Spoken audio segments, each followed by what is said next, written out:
This is the weekly New England sports recap, also known as the weekly NEcap. Brought to you by EOTB Sports, baby. Woo! Y'all gon' make me lose my mind. Up in here, up in here. Y'all gon' make me go all out. Up in here, up in here. Y'all gon' Back for episode 3 of the weekly NEcap. Hello to our 7 people watching, 4 of them in the room. Yeah. I didn't watch last week, actually. Yeah. No, that's actually good. We're not inflating our numbers. That means a different person watched. I got you. All right, so we're going to go right into some NFL talk. Sean, you want to lead us off with the Cowboys doing really bad? Oh, wow. I feel like you do every single week. Oh, yeah. No, you don't. It's way more disheartening to be a Giants fan.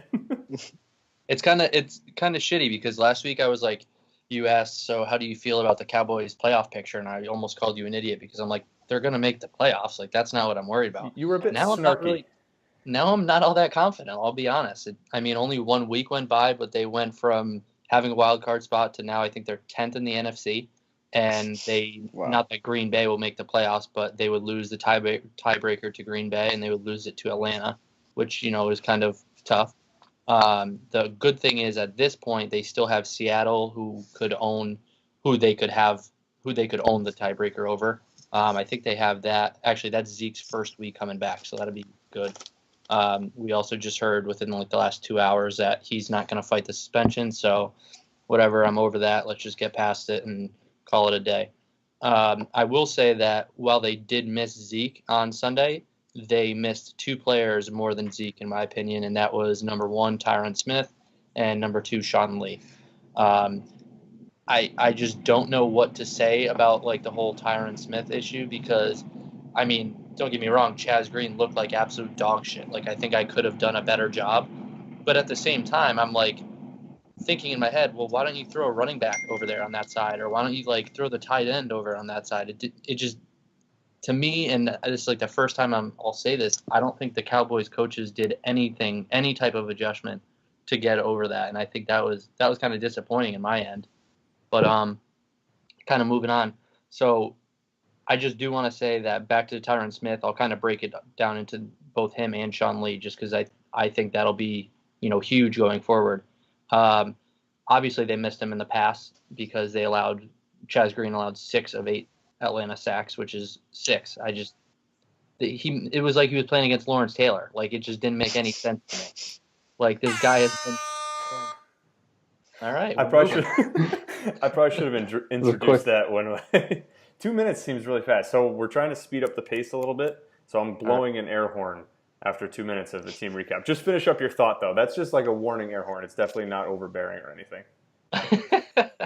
All right. Well, I'll just kind of go with the Tyron Smith thing first, that they averaged 8.4 rushing, or they rushed 8.4 times per game when they had him on the left side, and they got 6 yards per carry. That's the second best in the NFL.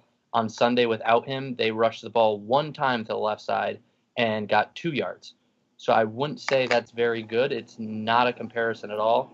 So I feel like they're going to be in some trouble. And just quickly, too, as a Cowboys fan, everyone that has watched the Cowboys for so many years, we couldn't win a game without Tony Romo, and now I feel like that jinx is slowly becoming the Sean Lee thing. They're 0-2 without him this year. They're 0-5 in the last 5 games without him. It's just really not good. I think besides 2014 when they went 12-4 and he missed that whole season due to injury, they've been 0-5 since. And this year they allowed 164 yards per rush per game, rushing yards per game. And when he didn't play against the Rams or the Packers, they gave up 35 points in each game. Yeah, he's definitely a big part of that defense. Yeah. So let's hope he misses a whole lot more games. I'll touch on the Giants real quick. I'm going to keep it this time really short because it's just they lost to the 49ers. I don't really need to go in depth with what happened. They gave up big plays left and right. They gave up a 33-yard touchdown to Matt Breida or Breida. I don't really know. It's the same name as a water filter. Carlos Hyde had a couple 20-yard runs. There was a 40-yard catch to Lewis Murphy, who I don't even know who that is. Garrett Selleck had a 47-yard touchdown. Marquise Goodwin had an 83-yard touchdown.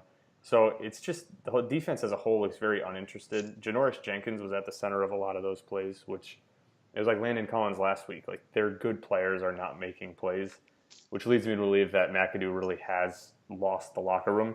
I heard a quote from him during the San Francisco game. He's saying he looks at the 49ers and sees a hungry team. Asked about his team, he said, "We'll see." That's all he had to say about it. He literally looks at an 0-9 team and says they look hungry. He looks at his own team who's 1-8 and is just like, oh, yeah, I don't know. I guess they play sometimes. So, a couple bright spots. Sterling Shepard had 142 yards receiving. He looks really good. He had a great one-handed catch down the sideline. I think it was in the second quarter. Evan Engram had another touchdown, and their running game has been coming around a little bit. Orleans Darkwa had 70 yards on 14 carries. So as bad as the offense looked early in the year, they might actually have some more pieces to build on for next year if they can just get a coach to make them want to play. Coming up next week, they are at home versus the Chiefs, and they're 10.5-point underdogs at home, which tells you all you need to know about that. So, Matt, Brendan, you want to get into the Patriots? Yeah, I mean, basically special teams won that game is a huge part in it. They had recovered that fumble on their first punt. They went 3 and out on the first drive, and Denver muffed a punt. Patriots pick it up. I think it was 2 plays later. Brady threw it 14 yards to Burkhead, who had a pretty solid game. He also blocked a punt. Yeah, blocked a punt. Another special teams.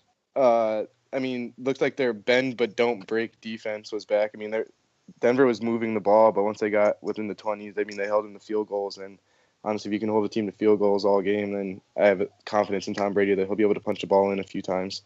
So that was pretty nice to see. I mean, Denver was on the field for over a half hour. I mean, it was 30 minutes and 17 seconds, but that was more time of possession than the Patriots had, and they lost 41-16, which is pretty remarkable. I mean, and Denver had 339 yards. New England had 396 yards. So basically it came down to special teams. Like Deion Lewis had that kick return for a touchdown.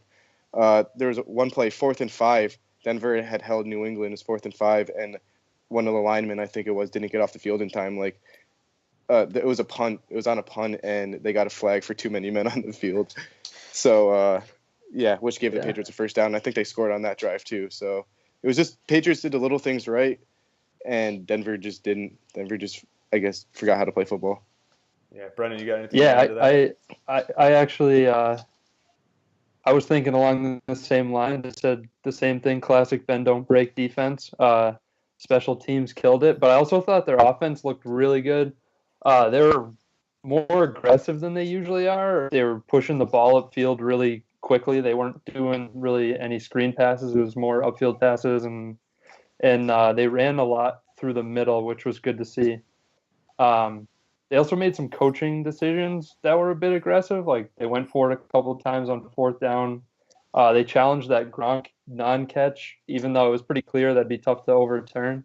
But I liked it. It seemed like they were really trying to put their foot on the throat. Martellus Bennett came back, and I think he'll probably settle back into this offense. Yeah, that was a big pickup. So just stuff like that. That was the best all around the year. One more note. They this is what Bill Belichick was excited about. He didn't really give a shit that they won 41-16. He was psyched about only having 1 penalty all game. They averaged 7.4 per game earlier in the season. So 1 in a game is pretty awesome. And I know it's been an issue, the penalty. So it was good to see them settle down a bit. Yeah, it's actually really good. This might sound like crazy, but like it was 1 penalty on the road. Usually I feel like when you're on the road, you tend to catch a little more penalties than you would normally at home. So it just shows how disciplined they have actually become. Hopefully they can keep that up. Also, Brady didn't get hit much. Not Brandon Marshall. Von Miller, I didn't hear his name all night. I think he had 1 rush on the quarterback last I saw. And so that was definitely huge too. Yeah, that's big. Yep. Quick note on their bend don't break defense. I just looked this up today. Patriots are actually last in the NFL defense on yards per play at 6.5. Yeah. Giants are second to last at 6, but they don't have Tom Brady, so it doesn't really go as well for them. But like I said, if they are like shoring up the defense towards the end zones, which is kind of what they're known for at times, Yeah, Just keeping them off the yeah. board will win you games. If you go back to past, it's always they're in the back half of the league in like yards allowed, but their points allowed is way different than that. They're usually in the top 10, so they like that's how they win games is they just kind of make offenses frustrated once they get closer to the end zone and force some turnovers. Yeah, Just definitely. just a couple quick stats about Tom Brady. He actually broke a record Sunday night for the most road victories in the NFL with 86. The previous owner was Peyton Manning of that record, so that's kind of cool. Beat his own record in his home, and he's closing in. He has 2 touchdown receivers away. He has 68 people have caught a touchdown from Tom Brady, and the record is 70 held by Vinny Testaverde. So if he could find 3 more receivers to throw a ball to over the next 2 or 3 years, he should have that record too. You could have offered me $5 million. I never would have guessed that Vinny Testaverde had that. That's Isn't unbelievable. that pretty crazy? Pretty crazy. Yeah. But they said he played for almost every team in the NFL, basically. He played for 20 years too, somehow. So even a stint with the Patriots, I think he has a touchdown pass on the Patriots. Yeah, that'll do it. I got a couple other just quick notes just around the league. Actually, it's related to the Giants. Giants only have 13 sacks as a team this year, which is tied for last in the NFL with the Raiders. DeMarcus Lawrence as a person has 11 and a half. So that's Wow. Yeah. D-Law. Also, Tyrod Taylor is getting benched for a rookie. Which I thought was a pretty surprising move. Yeah, true. I'm actually working that into my picks later. Stay tuned. Does anyone else have any other NFL notes? Nah. I was just gonna spark a real quick conversation. The Rams and the Saints being at 7-2, are those teams like legit, or are they gonna fall off really fast? We'll see. Because The Rams, I'm pretty I sure. can't get a read. I think their Rams have a pretty tough schedule coming up. I know they have to play Seattle again. That's just the one big name off the top of my head, but I was listening to ESPN radio and they were saying that they actually have a pretty rough schedule. We'll see how Goff really is. So, Sean, what do you think about that? Rams Saints? You think they're legit? Yeah, I think the Saints, especially. I think I said last week that I'm not convinced on the Rams yet, but I think I am getting there. And regarding the Saints, I think Drew Brees is just nuts. And I think as long as now he actually has a running game. Now he has a defense. I think he's gonna be tough to beat. Yeah, I think the Saints a little bit more so. I'm not really sure why. I think a lot of it comes down to the experience of Drew Brees, like you said. We mentioned it last week. Marshawn Lattimore is an absolute lockdown corner. So the fact that they're putting all that together, and also they don't have to rely just on Drew Brees because they have Mark Ingram, they have Alvin Kamara. Like they have a lot of pieces that they can work with. So just a quick note, Matt, on their upcoming schedule, they have the Redskins at home this week. They're in Los Angeles to play the Rams. Home versus the Panthers, and then they go on the road versus the Falcons. And then the rest of their schedule is a little bit easier. But yeah, next 4 weeks they got some pretty tough games coming up. Let's go right into NHL. Brendan, Matt, what do you got? All right. Yeah, this will be quick. There's no NHL wide stuff, but I'll talk about the Bruins for a second. Since we last spoke, it's been 3 losses. As we were recording last week, they lost to the Rangers 4-2. And then they had a home and home on Friday and Saturday against the Maple Leafs. They lost in overtime on Friday and then got beat up pretty bad 4-1 on Saturday. Injuries, same story, different day. Marchand came back against Toronto and he's hurt again. Anders Bjork didn't go with them on the road trip, so he's another name to add to the list of injuries. We're going to get our first look this season at Peter Cehlarik. He was a rookie last year. He got like 11 games. He's actually slated to play tonight on Bergeron and Pasternak's line, so they must think pretty highly of him if they're going to throw him up there. But it's been the same thing. They've been playing pretty well considering their AHL caliber roster. They're getting a lot of shots on net. They just need to start turning that into goals, and their power play has been miserable, like just so frustrating to watch. So maybe Bruce Cassidy will like shift up the personnel on the special teams and maybe spark some people, but it's getting to a point where they're falling down the standings, and you worry about if they're going to be able to climb their way back up when they get healthy. Because they're right now they're 6-4 at 16 points. It still is only 4 points out of the wild card, but at the same time, they're 2 points out of the last place in the Eastern Conference. So everyone's there, everyone's hanging around. So if they drop a couple more, it might start getting close to danger zone. Yeah. Matt, you got anything on that? No, he basically hit it all. All right. Yeah, like you said, just with the standings, you said they were just out of the wild card. Yeah, they're sixth in the division, 2 points behind Montreal with 3 games in hand, 2 points behind Detroit with 2 games in hand. So they're definitely not out of it, but I agree. They got to start winning some games if they want to be treated like true contenders. Some wins against the Maple Leafs would have been huge. Yeah. Those 2 dropped. Getting 1 out of a possible 4 points was a big issue because they still have games in hand, and if they could have taken some points away, that would have been big. But whatever.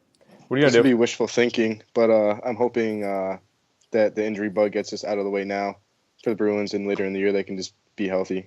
Yeah, make it's a true. push Yeah, then. that's what I was thinking. Get hot at the right time. Mm-hmm. All right, we'll go right into the NBA. Sean, you got any notes on the Celtics? Yeah, I do. I don't know if you do, but I got a little Nice. bit. Yeah, let me just.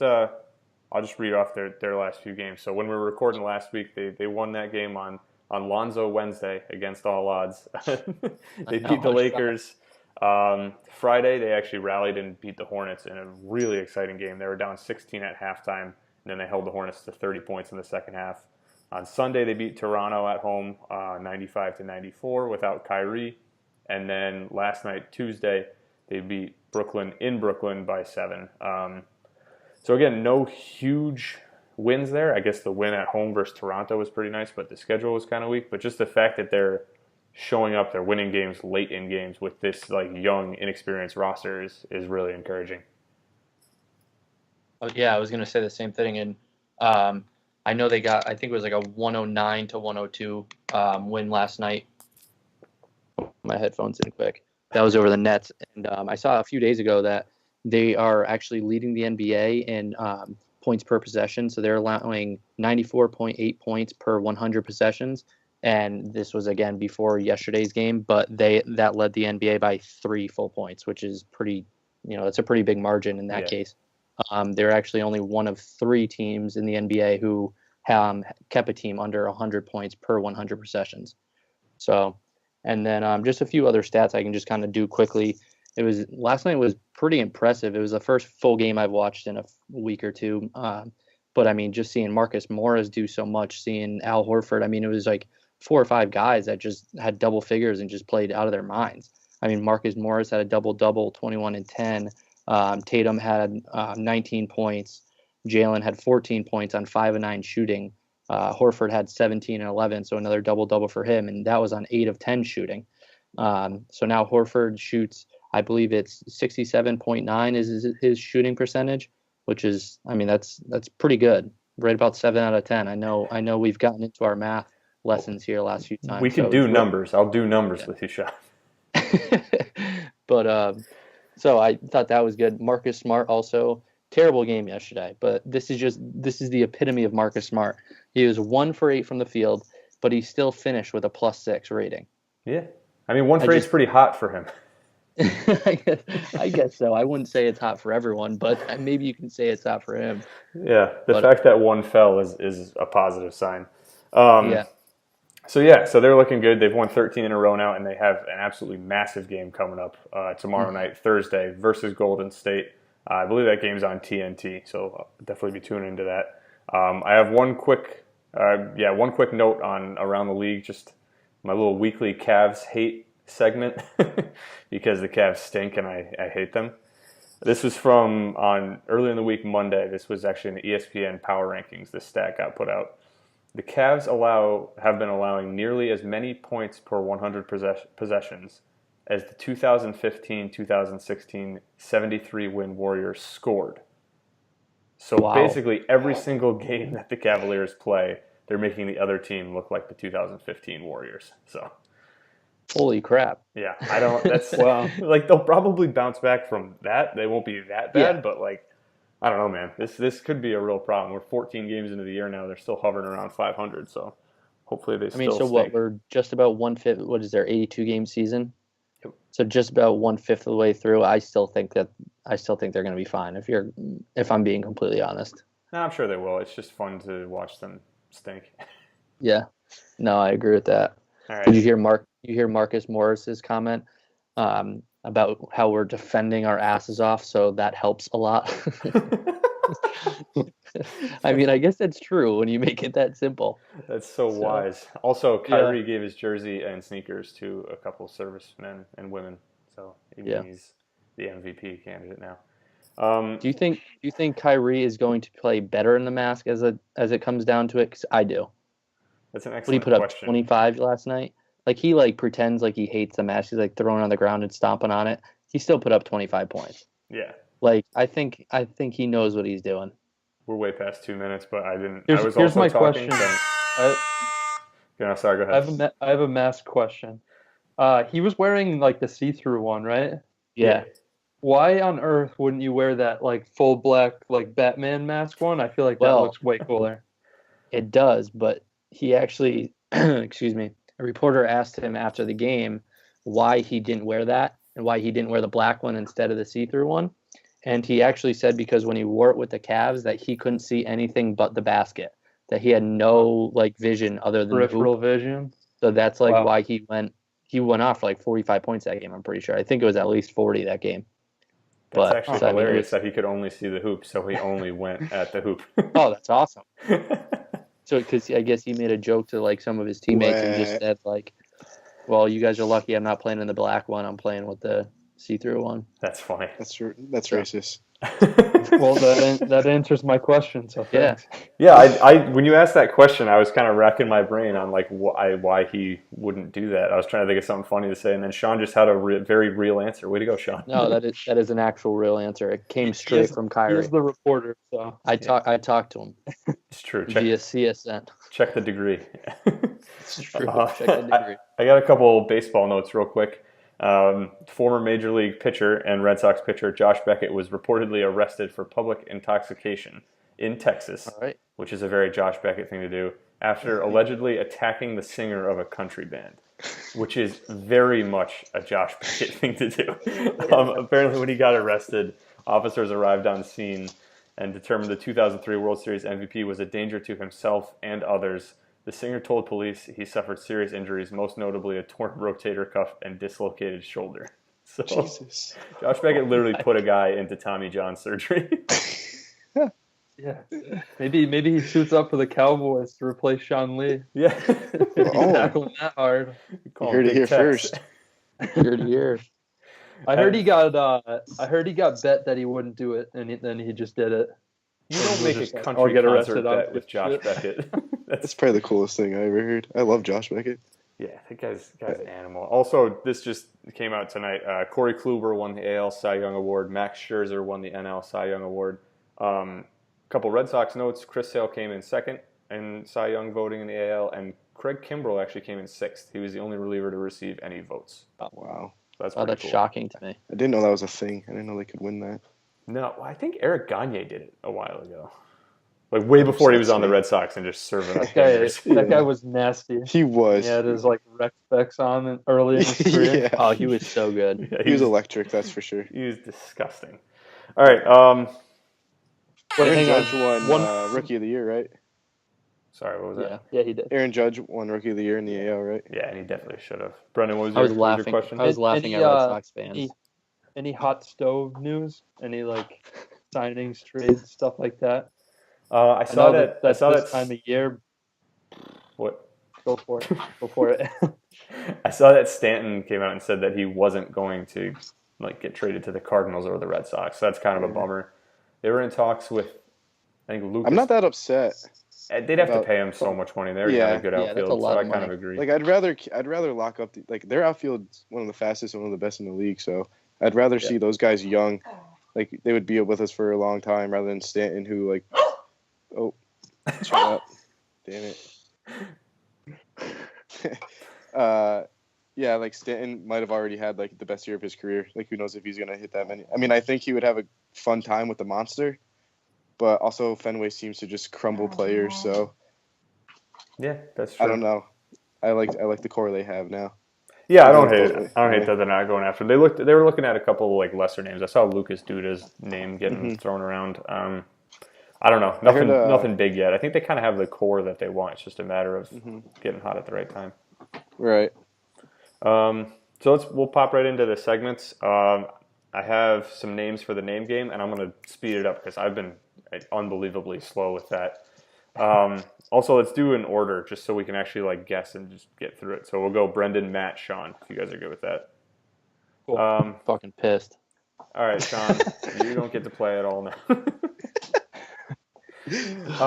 First name, Doraland Dorius. Brendan. That's real. I want to say real. I'll say real too. Yep, that's real. He's a running back for the Memphis Tigers. Next name, we have Marcavius Weaver. Brendan.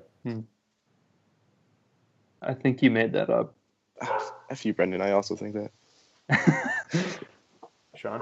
I'm gonna start playing mind games. Can you say it one more time? Marcavius Weaver. Marcavius Weaver. That's a noun. I'm gonna go real. You got it, Sean. He's also a running back for the I Memphis gotta make up Tigers. some ground here. Do we like keep track of these points too? Just week to week, and there's no prize. So, Shit. like, no, not really. Yeah. I can't use this for my upset points. No, you can't, and boy, do you need them. Every 10 points you can use for a lock or an upset. Yeah, that'd be too much tracking. I can barely keep track of it. People got their locks and upsets, right? Okay, so Sean's got 2. Matt and Brendan each have 1. By the way, Memphis, like their Memphis football team, is a hotbed for crazy names. They have some unbelievable names. But, all right, next name. Francois Janis Petrus.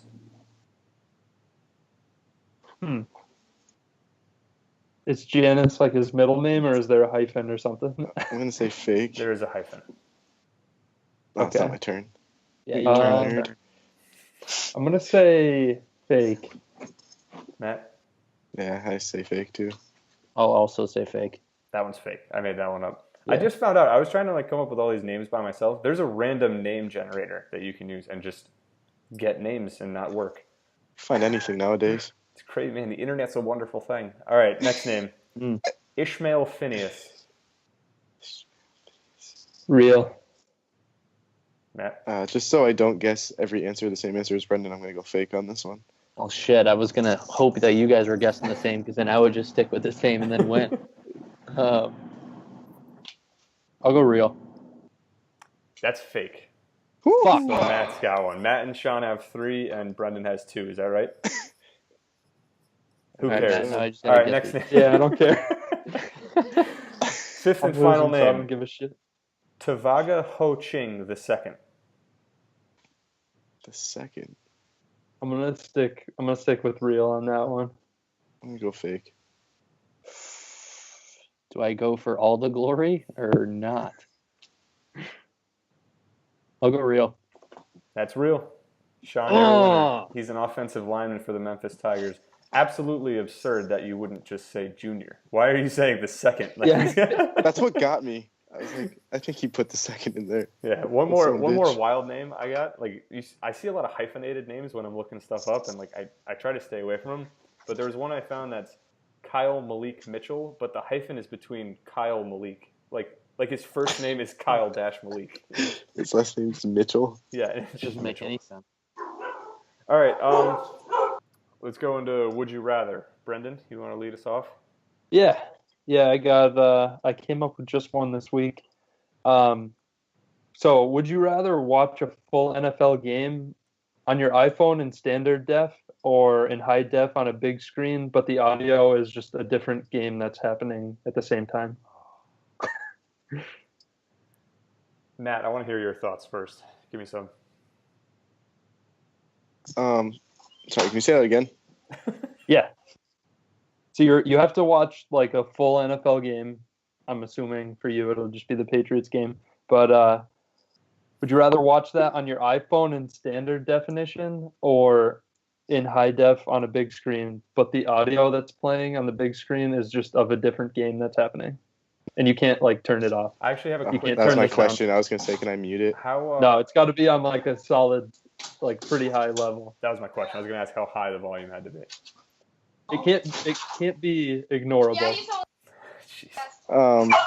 I think I'd rather watch it on the bigger TV. Just I don't know, because I'm a spoiled little millennial and I just prefer.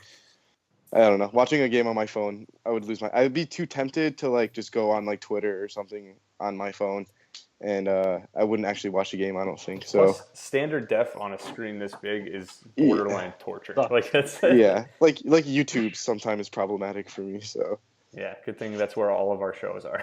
yeah, I watch them on my computer at work. So I'm a desk guy now sometimes. Desk jockey. But yeah, so I guess I'd rather the TV with different audio.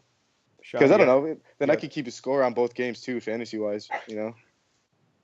That's a good point. That is a good point. It could be But at the spun same into a time, I positive. feel like I would want to watch that game. Like, Yeah. No, I'd probably if throw something up on crazy myself. was But happening, I would like keep changing it to see what that looked like. it'd be like touchdown. I'd be like, oh no, it's 3rd and 4.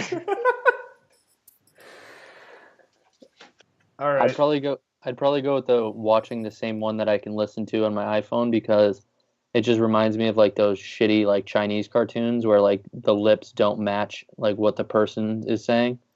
So I just hate that so much. And even like when it happens in movies or like when you're watching something on your TV and it like lags behind, I hate that feeling. So Yeah. No, when the audio's off, it sucks. yeah, All right. Sean, do you have a would you rather? I do not. Okay, we'll keep it rolling. Matt, you have one? Who's next? All right, here we go. All right. So my would you rather I think it's pretty funny. I don't know if you guys are gonna find it as funny as me, but so would you rather have Eli Manning's face with LeBron James's wannabe hair, or would you rather have LeBron James's face with Eli Manning's hair? I think those are my favorite questions so far. The switch up ones. Like, Yeah, I thought about it a couple of days ago, and I just could not wait. I was so giddy with excitement to ask that question. that is awesome. They're Knee-jerk both ugly. Knee-jerk reaction would probably be Eli's face with LeBron's haircut because I don't want to dabble in racism, but like having a black guy with a white guy haircut looks way crazier to me than just being an ugly white would guy be with so a short funny. haircut. But he still has like his like afro beard, you know. That might make him look cooler. I don't know. He looks so soft right now. Weak ass jawline. Yeah, I gotta agree with John there. I think the Eli with hairline would look like bad. I just think that looks way more normal than Yeah. LeBron's face with like With, Eli like, a is like comb over. coiffed. Is like coiffed like I don't even know what to call it. Like it looks like he just like combs it when he gets out of the shower and just like lets it dry like that. I gotta I think hit that up. would look for sure. You have to keep both haircuts. Oh yeah. Oh, no, for sure. Well, I guess in Eli's case, in this one, he'd be attempting to keep the haircut. I'm gonna go LeBron. No, I said that wrong. I'm gonna go Eli's face with LeBron's hair. Yeah, we're all in agreement. We're all in agreement there. It's funny. Yeah. So I don't know. I thought it was a good question. I was Just excited for to the answer. imagery alone, that's a great question. Yeah. All right, I got one too. Very simple one, very cut and dry. Would you rather be Ben McAdoo or be a pregnant woman? Ooh. So just a little caveat with that.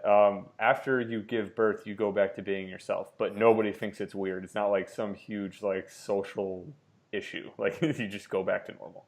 But you have to go through the 9 months of pregnancy and then give birth. I would choose be Ben McAdoo because he already kind of looks pregnant. So you could like be pregnant without actually being pregnant and going through the 9 months. And also you're coaching an NFL team. No matter how bad you are, it's still a I sick was gonna job. say the So same thing. Fair. I'm also gonna go I with Ben don't know. McAdoo because he still makes tons of money, and she's gonna be miserable Yeah. for the last. yeah, 6 and then I months. just go back to me, who's Yeah. also not making that amount of money. So So Yeah, Ben, so what they have in common is there's going to be a really bad day coming up.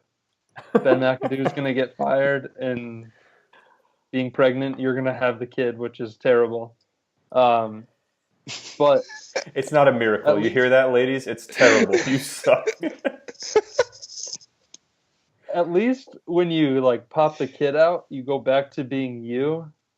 I feel like Ben McAdoo, you make money and he'll probably get like some job somewhere, but like he's still like ugly as hell and has done one of the worst jobs taking a team over like in recent history. Like there's no way he's getting another head coaching job anytime soon. So like And what, are is you it going to worth hire him as a being that coordinator? No, he's not Yeah. going to get hired again.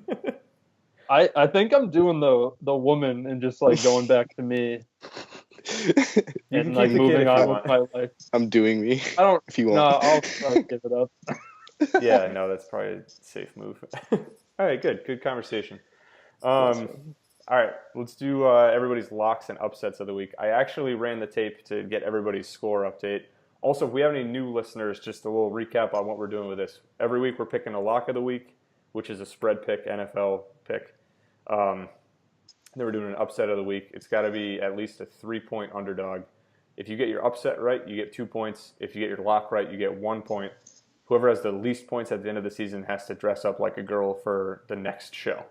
So, Sean, why don't you lead us off? I know you were all prepared for this. Thanks. The one time Sean goes first. Honestly, I didn't do that intentionally. Like the whole time, I just picked Brendan because he's on the top in my like Skype order, and now I decided to switch it up, and then realized you probably didn't have yours yet. Well, I'll go. So, all right, you guys can go first because I'm I think you need choosing some time. I'm choosing between two, but because I'm down, I want to pick something that you guys aren't picking if I can. Okay, yeah, real quick, a score update. I have 2 points, Matt has 2 points, Brendan has 1 point, and Sean has none points. So 0 Brendan, points. go ahead. None points. None points at all. All right. Brendan, go ahead. Here's my mortal lock of the century. The Titans are 7-point underdogs against the Steelers. I think they're going to cover that, whether they lose by less than a touchdown or beat them. I think Pittsburgh is kind of like the worst 7-2 team in the history of the NFL. I went back and looked at their schedule. It was pretty gross. They almost lost to the Browns week 1, which was interesting, and then they almost lost to the Colts last week. And then they did lose to the Bears. I think they keep squeaking out like bad wins against bad teams, and I think they're going to struggle with the Titans because the Titans actually have some firepower and tend to show up every now and then. So I think the Titans are going to cover that 7-point spread. Upset. And then my upset is the Bills over the Chargers, who are -4. They're starting that Peterman kid, the rookie. He's ugly as hell too. But he played late in the game this past week. He went 7 for 10 for 79 yards and a touchdown, which I thought was pretty efficient. And then Phillip Rivers is in the concussion protocol, so I don't know if he's going to get the nod to go. And their backup is Kellen Clemens, so I wouldn't put much stock into him winning any game in the NFL. So yeah, Buffalo, hammer them. Alrighty, nice. That's the exact opposite of what I picked, actually. I had no idea Rivers was in the concussion protocol, so my lock was actually Chargers -4 for the opposite reason of what you said. I thought that they're starting a rookie quarterback in Peterman. He was efficient last week. I actually saw the end of that game, but it's kind of garbage time, so I don't really know I was going to say, what they wasn't it have like in- prevent defense too? Yeah, pretty much. So suck it, Brendan. But I don't know. Sure, They look watch pretty it. lost right now. Like they just lost by I think 13 to the Jets and then got blown out of the water by the Saints. So I don't know. If Phillip Rivers doesn't play, I could see them not covering. But if he does play, I think they can cover a 4-point spread. And then my upset of the week was actually Oakland at home versus the Pats. What up? It's in Mexico City. Oh, Yeah, it's not really at home. So, well, it probably is. Oakland's probably got a pretty big fan base there, I would think. Yeah, Donald Penn looks kind of Hispanic. So I think they're like, I think they did a thing on ESPN. They were like top 5 in like favorite teams over there. I think Dallas was number 1, and I'm pretty sure Oakland was like actually top 3. So I think Patriots were the 5th one. probably not. Yeah, probably not.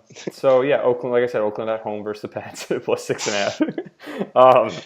I don't know. Honestly, the Patriots look like a much better, honestly well-rounded team, like we were talking about with their bend don't break defense. But I don't know. Oakland coming into the season, I thought that they would be one of the contenders in the AFC, and Yeah. I think that they'll have some positive regression at some point. Like Derek Carr has not been playing up to par. Yeah. It's a nice little rhyme.